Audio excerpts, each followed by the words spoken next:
Praise the lord. ప్రభువైన యేసుక్రీస్తు నామములో ఈ వీడియో వీక్షిస్తున్నటువంటి ఆత్మీయులందరికీ వందనాలు తెలియజేస్తా ఉన్నాను. This is pastor Aaron Benny. ఈరోజు మన దేవుని గురించి మనం ఆలోచన చేస్తూ ఉన్నప్పుడు మన ఫ్రెండ్స్ చెప్పడము, లేదంటే సేవకులు మాట్లాడుతున్నప్పుడు, లేదా బైబిల్ చదువుతున్నప్పుడు బైబిల్లో ఉన్నటువంటి చరిత్రను మనం ఆలోచన చేసినప్పుడు గొప్ప గొప్ప అద్భుతాలు మనకు కనబడుతూ ఉంటాయి, యుద్ధాలు మనకు కనబడుతూ ఉంటాయి, పోరాటాలు మనకు కనబడుతూ ఉంటాయి, స్వస్థతలు, విడుదలలు, ప్రవచనాలు, దయ్యాలు వెళ్ళగొట్టడము, ఇవన్నీ మనం చూస్తూ ఉంటాము.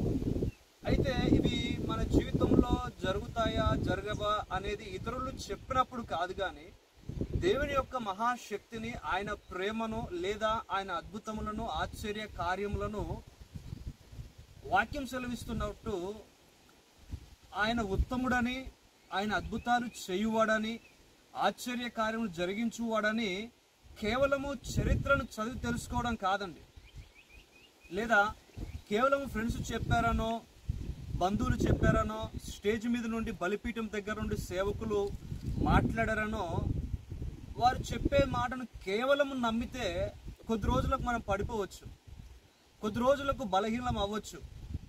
అయితే ప్రియ స్నేహితుడా, డియర్ ఫ్రెండ్స్, మనం ఆలోచన చేయవలసింది ఏంటంటే వారెవరో చెప్పారు, వీరెవరో చెప్పారని కాదు, కానీ ఆయన ఉత్తముడని మనం మొదటగా ఎక్స్పీరియన్స్ అవ్వాలి, మనము ఒక అనుభవంలోనికి వెళ్ళాలి. అయితే ఈరోజు ఎవరైనా చెప్పిన ప్రవచనం నా జీవితంలో నెరవేర్చబడాలని నువ్వు ఎదురు చూస్తున్నావా, లేదంటే ఎవరో చేసినటువంటి ప్రార్థన నా జీవితంలో ఫుల్ఫిల్ అవ్వాలని ఆశపడుతున్నావా, లేదా నీ జీవితంలో ఒక అద్భుతం జరగాలని ఎదురు చూస్తున్నావా? అయితే మొదటగా నీవు దేవునికి దగ్గర, నీ ప్రార్థన దేవునికి సమీపంగా తీసుకెళ్ళు.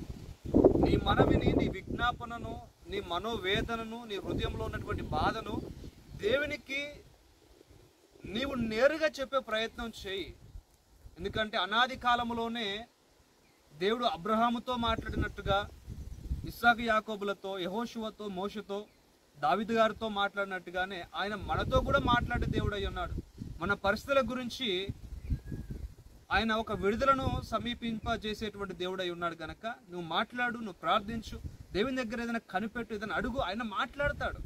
అప్పుడు చెప్పాలి మనం, నా దేవుడు సామర్థ్యం కలిగిన వాడు, నా దేవుడు శక్తిమంతుడు, ఆయన అద్భుతములు చేసే దేవుడు, ప్రవచనాన్ని నెరవేర్చే దేవుడు అని అనుభవపూర్వకముగా మన జీవితంలో జరిగినటువంటి పరిస్థితిని బట్టి, మేలును బట్టి మనం మాట్లాడినట్లయితే నిజంగా మన హృదయం నిండా ఆయన గురించినటువంటి ఆనందం ఉంటుంది, ఆయన గురించినటువంటి సత్యం ఉంటుంది. ఎవరినో మభ్యపెట్టవలసిన అవసరం లేదు, ఎవరినో ఒప్పించవలసిన అవసరం లేదు, ఎవరినో ఏదో గాడి చేసినట్టుగా వాళ్ళ దగ్గర మనం చేయాల్సిన అవసరం లేదు. అందుకే ఇక్కడ కీర్తనకారుడు అంటా ఉన్నాడు 34వ కీర్తనలో 8వ వచనంలో, యెహోవా ఉత్తముడని రుచి చూసి తెలుసుకొనుడి, ఆయనను ఆశ్రయించు నరుడు ధన్యుడు.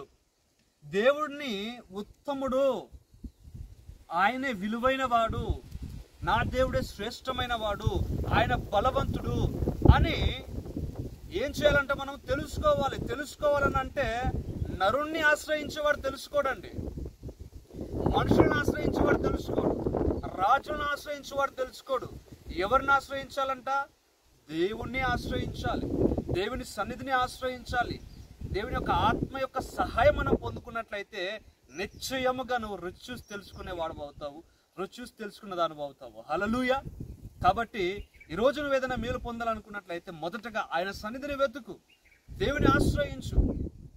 ప్రార్థన ద్వారా, నీ మూలుగుల ద్వారా, విజ్ఞాపన ద్వారా ఆయన ఆశ్రయించిన ఎడల ఆయన ఎంత మంచివాడో, ఆయన ఎంత కృపగలవాడో. మోషే అడుగుతాడు, ప్రభువా నీ మంచితనాన్ని మొత్తం నేను చూడాలని ఆశపడుతున్నాను, నీ మహిమను చూడాలని కోరుకుంటున్నా అన్నప్పుడు ఆయన తన మంచితనాన్ని అంతటినీ మోషే ఎదుట కనపరిచినాడంట.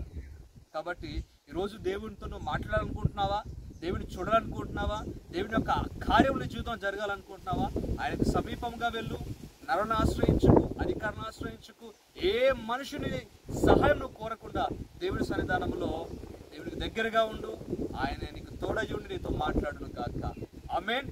God bless you all. Shalom.